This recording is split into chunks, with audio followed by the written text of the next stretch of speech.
Any second, there we go. All right.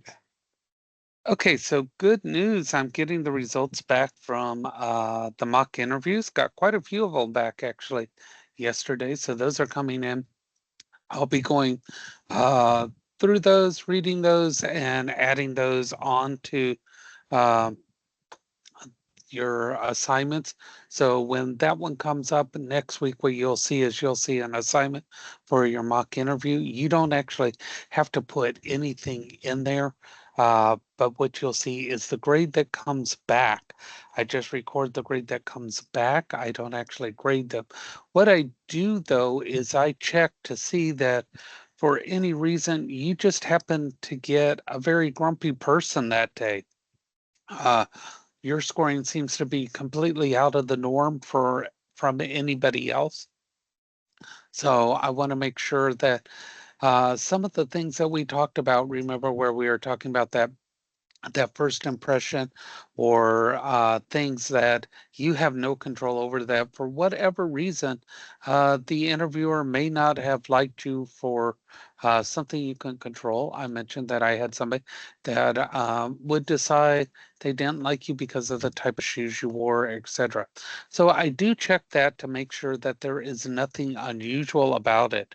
A couple months ago, I had a student that was marked low, but when I read the detail through there and what was actually marked on the sheet, there was no reason, nothing was marked that they did anything wrong. So that grade had to be changed to reflect what the interviewer actually marked.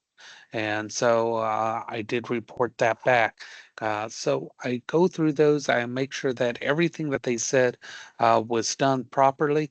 You did get credit for. So we always have a checks and balance for anything that goes on in the class. So I want you to be aware of that. So those of you that have had the mock interviews, you understand, you saw they take those pretty seriously. They do want you to be there as though you're there for the real thing. That's the purpose of those mock interviews. And those of you that have already had them, I see the ones that have already come through. And yes, you can go ahead and do that debrief. If you haven't had your mock interview, of course, you can't do that debrief assignment because you don't know what happened. If you don't do a mock interview at all, of course, you won't be able to do that debrief assignment. You'll be getting, a 0 grade for that. Okay. So, those are the things that are going with those. Uh, I'm excited for those. It's always exciting to see that you guys put this into action. Okay. It's very, very important that you get out there and be able. A couple of people have already said how much more comfortable they felt going in, knowing what to expect, knowing things to change, like asking questions. Couple of hits, make sure you know who's doing the interviewing. Thank that person. Thank that person by name. Make sure you're not fidgeting, making sure you're speaking up, you're not mumbling, you're not looking down, you're looking at the person. Make sure when you're describing things, you're using real life situations. You need to know what you know and be able to present that. You know, remember those Miss America questions that Princess was talking about, where you're trying to just please everybody. I'm great at this. I can do all of these things. Be very specific. All right, everybody got that? Yes. These are the things that help you land those jobs. So yes, I Sounds mean, good. if yeah, that's what we need. Uh, that makes the difference between you and the other person going in when your skill sets are the same, and that you wonder why the other person is landing those things and you're not. It's the little items. The other thing, yesterday, y'all nailed the outfits for going into the interview. You would be surprised the things that make a difference. Uh, Having to ask somebody for a pen to fill something out. Um, yeah, if somebody has to ask me for a pen to fill something out, I'll give it to them after they leave. That is definitely a no hire. I will never hire somebody who has to ask for a pen to fill something out when they come in for an interview because they didn't come in prepared. Okay. Little things like that, those details are the things that separate you from getting and not getting. And it may sound so nitpicky, but remember, the other person came in 100% prepared, whereas you did not. Okay. Genes, never acceptable. I tell you this, people say, but I come from a second job and they understand they did this. They'll tell you that. But every other person came in, they were not in genes. You're the person that stood out and not in the good way. Even though they told you it was acceptable, you don't want to be the one that stands out in a negative way. Those visual first impressions, they will last all the way through. Okay. These are the things that are going to push you above. Listing those skills on the resume, being specific. Those are the things that make you more than the other person. Has anybody ever used the expression or heard the expression? Well, you're just extra, aren't you? Kind of used in a negative way. You want to be extra when it's on your resume. That extra gets you in, that extra makes you more valuable. That extra makes you stand out in a good and positive way. All right. So those are the things that we really want you to have so that when you go in, you're comfortable and you're confident. You drive that interview. You're there to make sure that's the place you want to be. And when you go in with that thought process, instead of, I'm here because I need the money, please hire me, please hire me, that desperation will come through in the interview. If you're there, I want to make sure this is the right place for me, that commanding of the situation will come through. And when you're talking to somebody, I know you've seen it when you go to have work done on a car, you go to a doctor, you go to a dentist.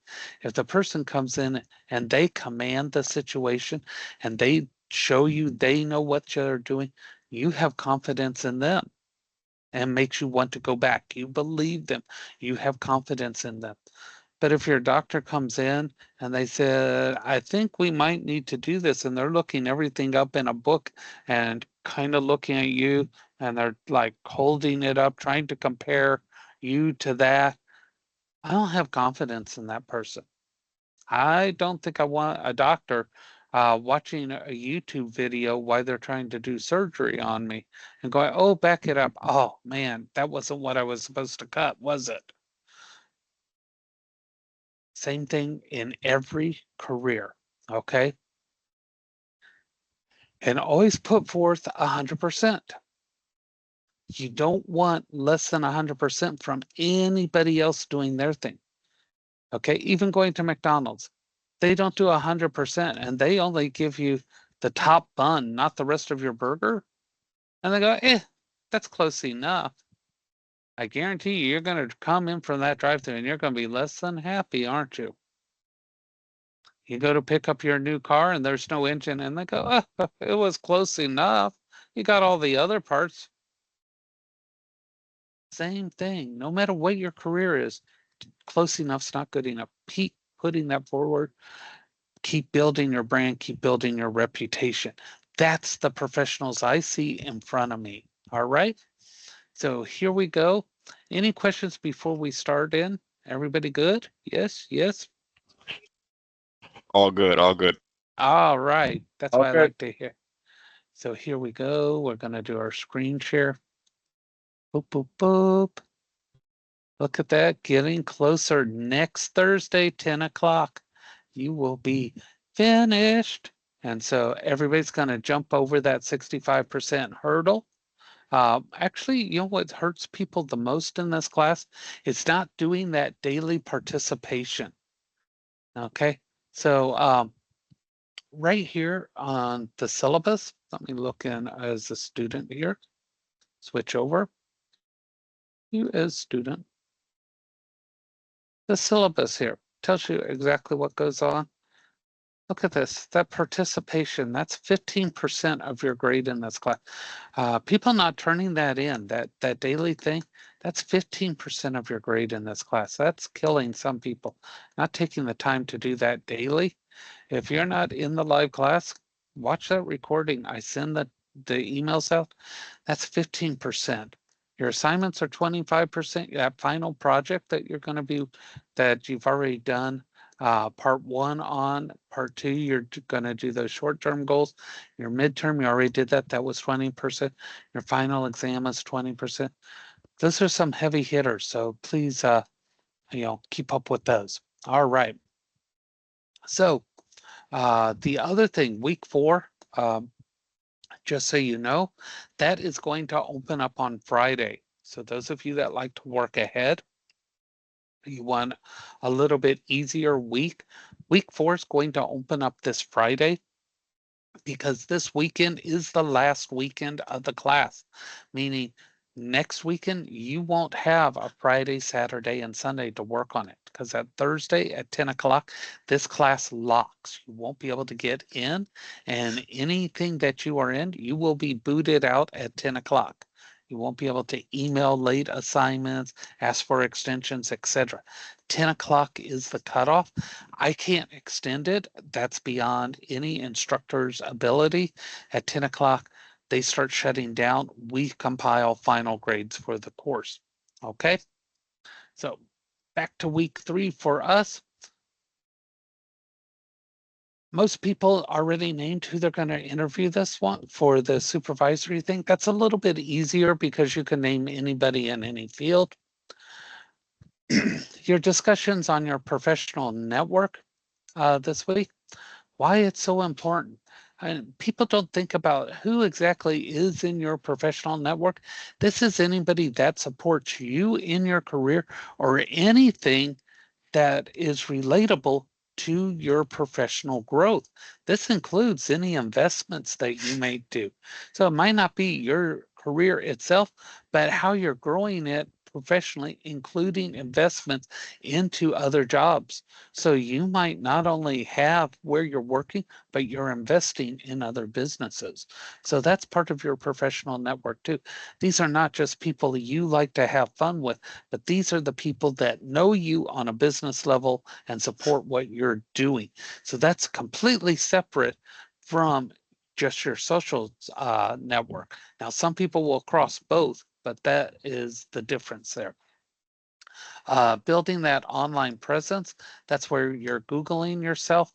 Yes, definitely. Matter of fact, we just had some people that I know, they were surprised to find out that when they Googled themselves, they found out that they had some run-ins with the law in the past, and that was still out there. And their lawyers were supposed to have taken care of some situations. They paid good money for that, and they didn't. So now they are contacting them to get that taken care of. Today, creating that LinkedIn profile. When you create that, I want you to go into the mindset that when you create a LinkedIn profile, employers will start to come looking for you. Now, some of them will be trying to get you into sales position. That is true. But the other thing is you have access to professionals in your career, the top professionals. You can contact them just like you friend people on Facebook, etc. And there's 4 sections. This about section, that's where you put that elevator pitch in. Okay, that is the perfect place. Put it right in there. Your education, please make sure you put in Southern Tech there because that's part of your current education. Your experience, you can put in experience, not just in your career, but all those experiences you have. Think about things that you've done in your past that might be beneficial. Your skills, list them. Think about the skills you have, what you can put in there. Each section is 20 points, and then you get 20 points for creating the profile. Now, what you need to do is you will have the link for that.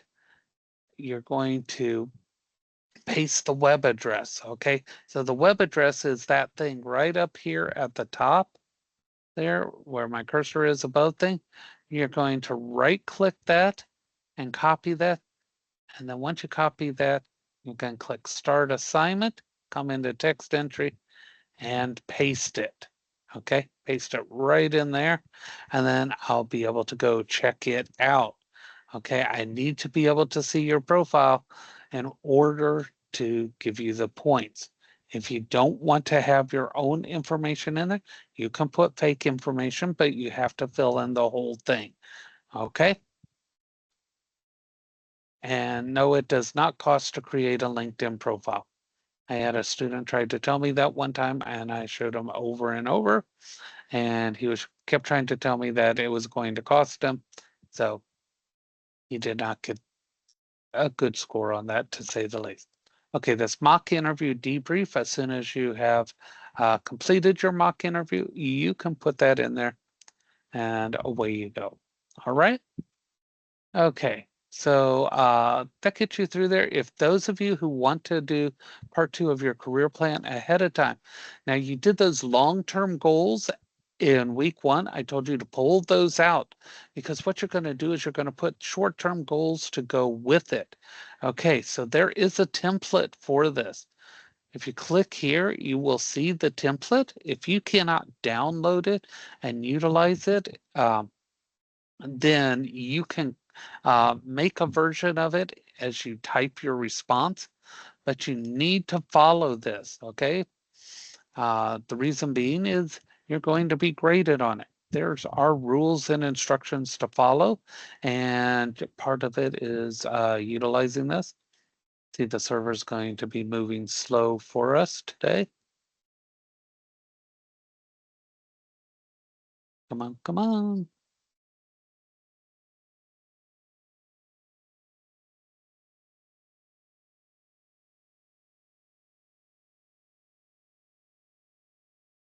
Try it again. Sometimes when I do it, again, it'll come up quicker.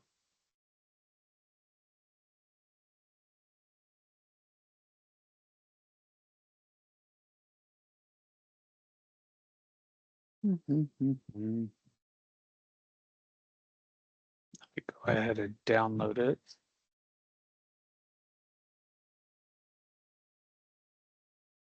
And then open it. Okay.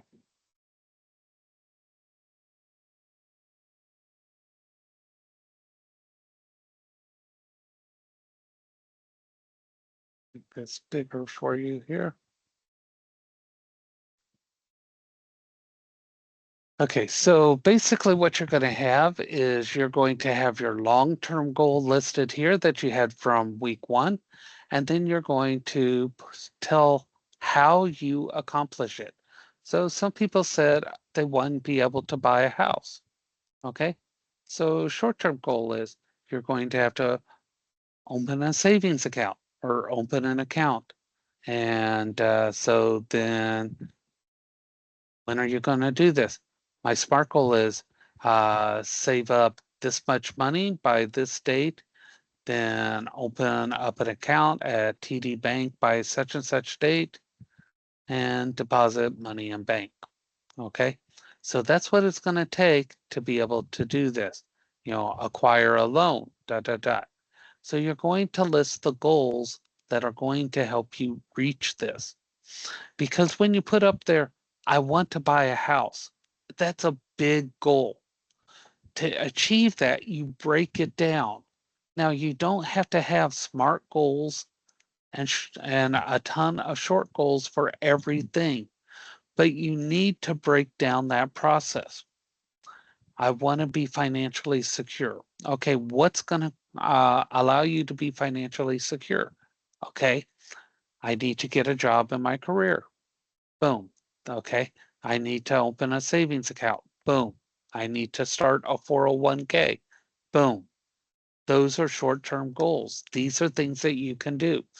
Now, you don't have to have short-term goals and SMART goals. You can eliminate the short-term goal and turn it into a SMART term goal by saying, I'm going to open up a savings account within 6 months.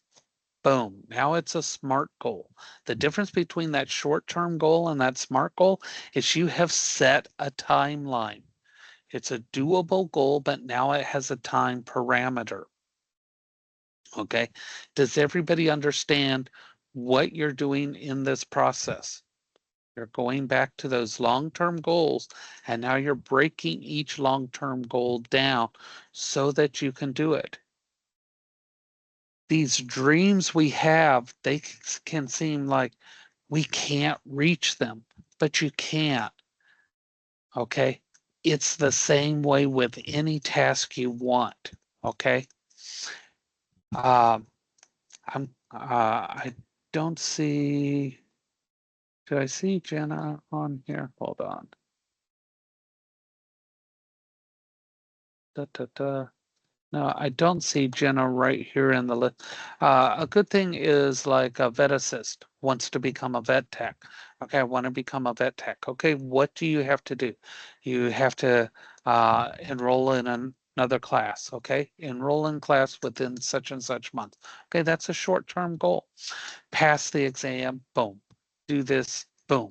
Okay, so what seemed like a much harder goal, now by breaking it down, you can see exactly what you need to do. And then you can do it because you can do one of those small items much easier than just, oh my God, I want to do this, but I don't know how to do it. Breaking goals down like this is a much easier way to accomplish that. This is why we write out our goals and split them up like this, because I can tell you, I know I wouldn't have been able to accomplish near the things that I could if I wouldn't have done it this way. And I tried doing it without doing it.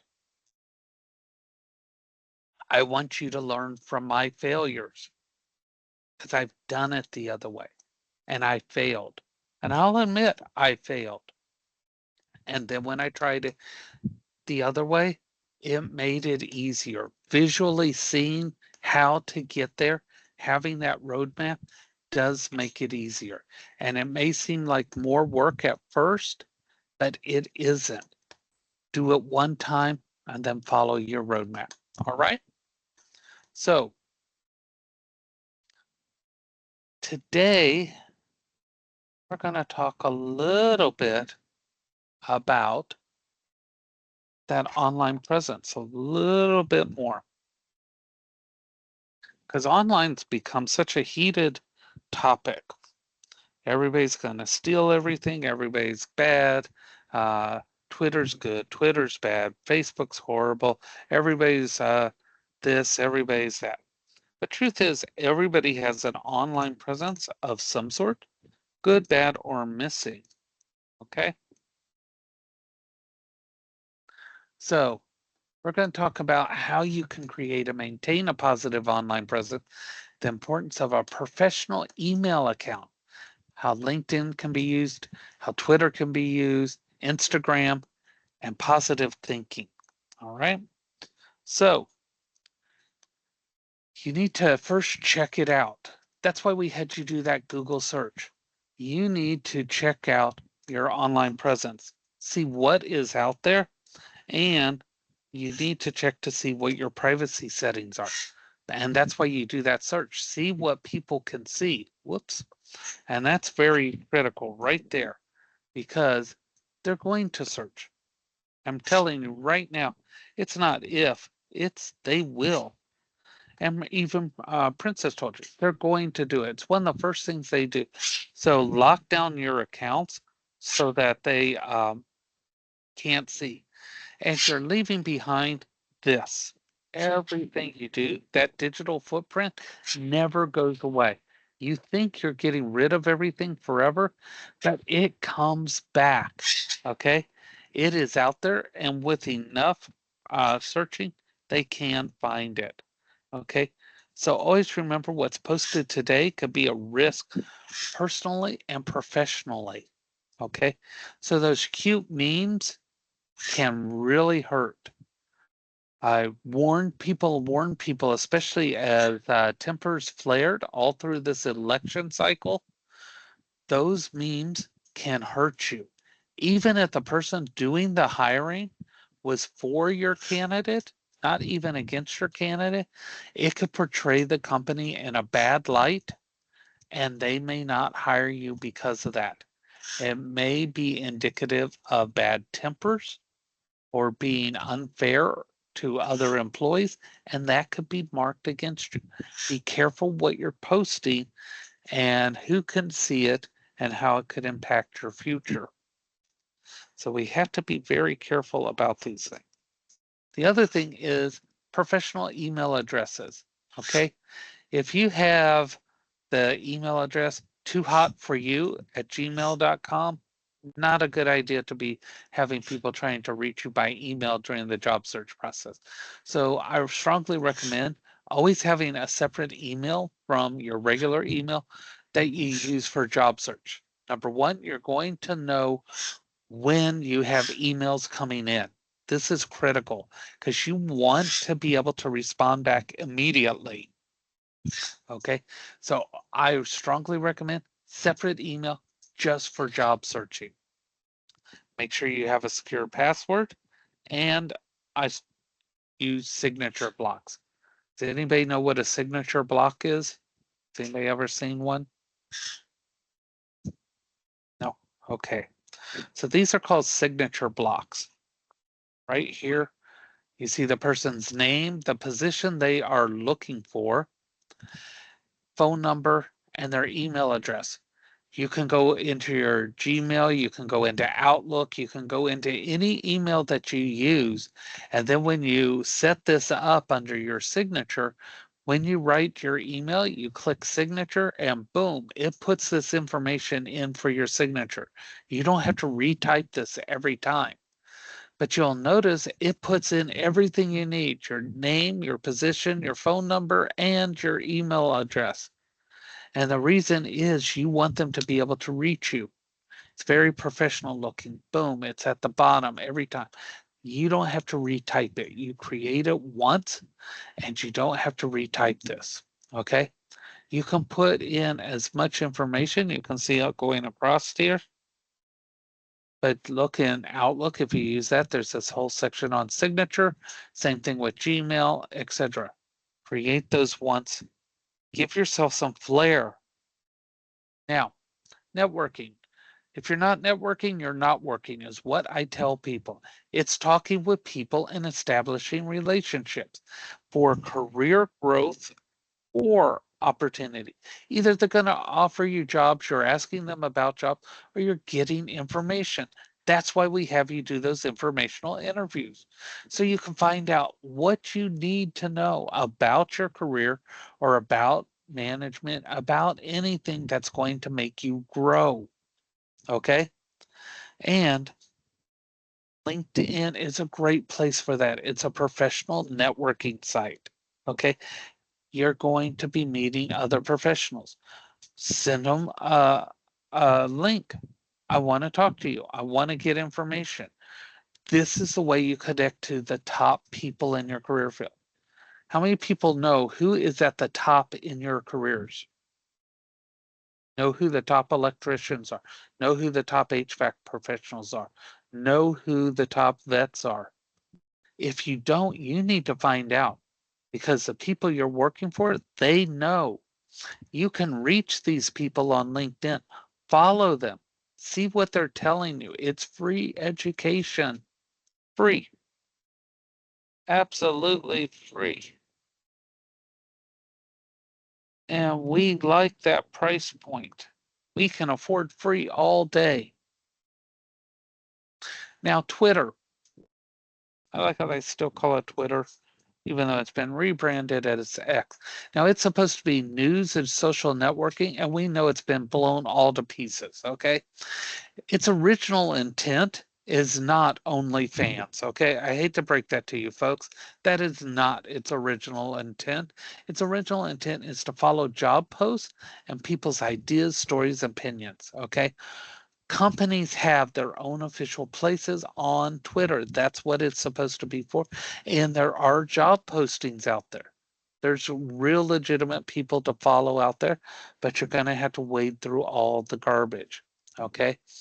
This is not my favorite place right now because it is so out of control, and companies are coming, they're going, they're using it, they're not using. It's just not the most stable platform right now. So it might not be the best right now. LinkedIn is the best. Twitter never had that ultimate goal.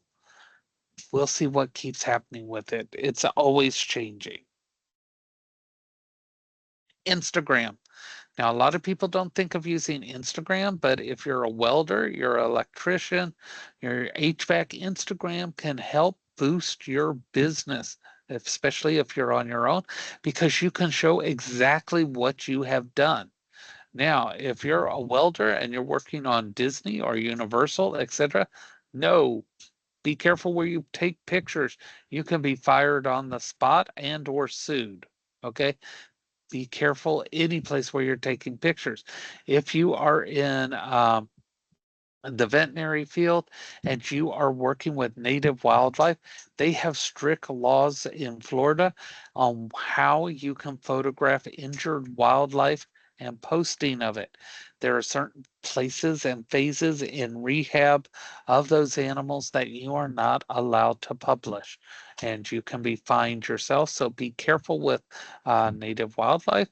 But other things, if you're doing your own business, yeah, and you're welding, show how you do the process. It's a great way to advertise your business. Instagram is incredible for putting out that online presence, promoting your brand. People like visuals, they want to see those pictures. All the way through, your career is going to be there. It's going to take a long journey. Many of you are going to switch careers. You're going to switch positions. You're going to switch departments. You're going to switch location. It's long and everybody's different. And you need to think about this. What sets me apart? I asked you this. How many people remember when I asked, what is the quality that sets you above the others? Remember when I asked you that? Everything in this class links together to promote you. Think about that, what you have that others may not have, and be positive. You are the only you. You can do things that nobody else can. And the same for them. They can do things you can't. And that's a good thing because together you make the best team available. Everyone has a place, and that's what makes everything work. And now that we've had this discussion, this talk, this presentation, I want you to think about you and how you expand yourself. And today, I want you to name 3 places or people that you may use to grow your network. And when I say places, I'm talking about conventions, schools, things like this, places you can go that you can utilize them to grow your network, or types of people. It doesn't have to be names of people, but types of people you may use to grow your network, because you should be networking now. All right. Any questions? Nope. All good. All right. So you'll notice that things will sometimes be much quicker today because everything's starting to wrap together. All your knowledge should start be pulling together. You're becoming much more of a stronger professional as all your skills start to pull together and tighten and come together. And you're going to see that, oh yeah, I do know how to do this. I do know how to do that. I see how this interlocks with this. These things all come together. And what started off as, oh my God, I got to do this, I got to do this, I got to do this, you will start to realize this works with this, works with this, works with this. And it's not a bunch of random things, it's all one process. All right. Y'all are doing awesome. We'll be back tomorrow at 10 o'clock for our Wednesday, week 3. See you then. Hey, hello. Excuse me. Yes, I yes, have a question. yes. Do you know? Uh, I was just what you just said right now. I wasn't really paying attention. Daily question, sir. You missed the daily question? Or for the interview. It was on networking.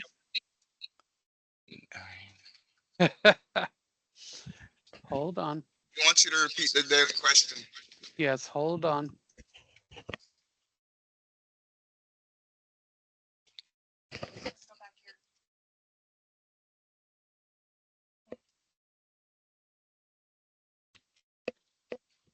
There you go, right there. You see that? Name 3 places or people you may use to grow your network. Got it?